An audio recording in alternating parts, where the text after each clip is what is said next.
On the grounds of what was one of the largest residential schools in Canada, a symbol of the entrance to the structure that once stood. It's a reminder of the resilience of Indigenous children, ripped away from their families and placed in a system meant to sever them from their culture.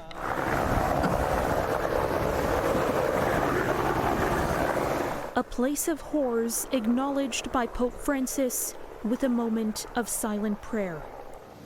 Here at the former Ermineskin Residential School south of Edmonton, the Pope begged forgiveness for the decades of evil committed by so many Christians in residential schools.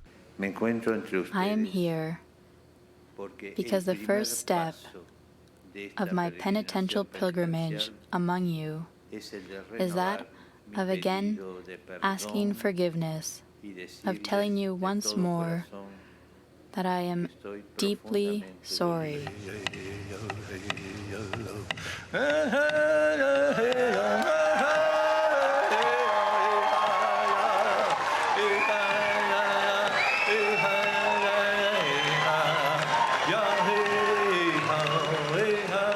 Knowing that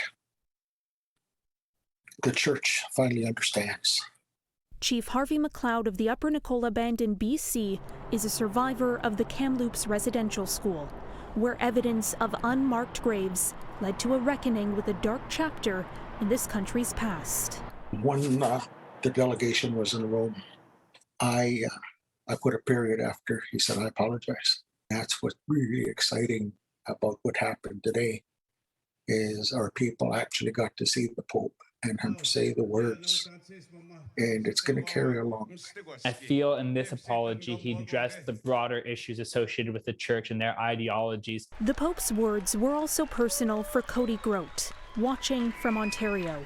His father is a survivor of the 60s scoop, and his grandparents, residential school survivors. The residential school system was so much more than the Catholic Church. The Mohawk Institute, where my grandparents went to, is run by the Anglican Church. But again, just as an intergenerational survivor, this is evidence again that this is being taken seriously on the international stage. How do you see this visit moving Canada along the path of reconciliation? As far as the government of Canada is concerned, I'm still 697-0022101.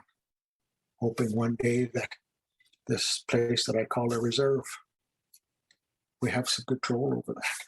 A message echoed by the Confederacy of Treaty 6 First Nations.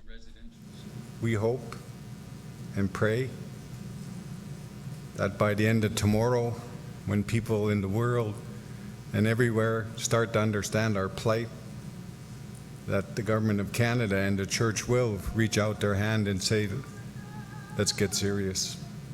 Let's talk about doing something that matters. Caryn Ceolin, City News.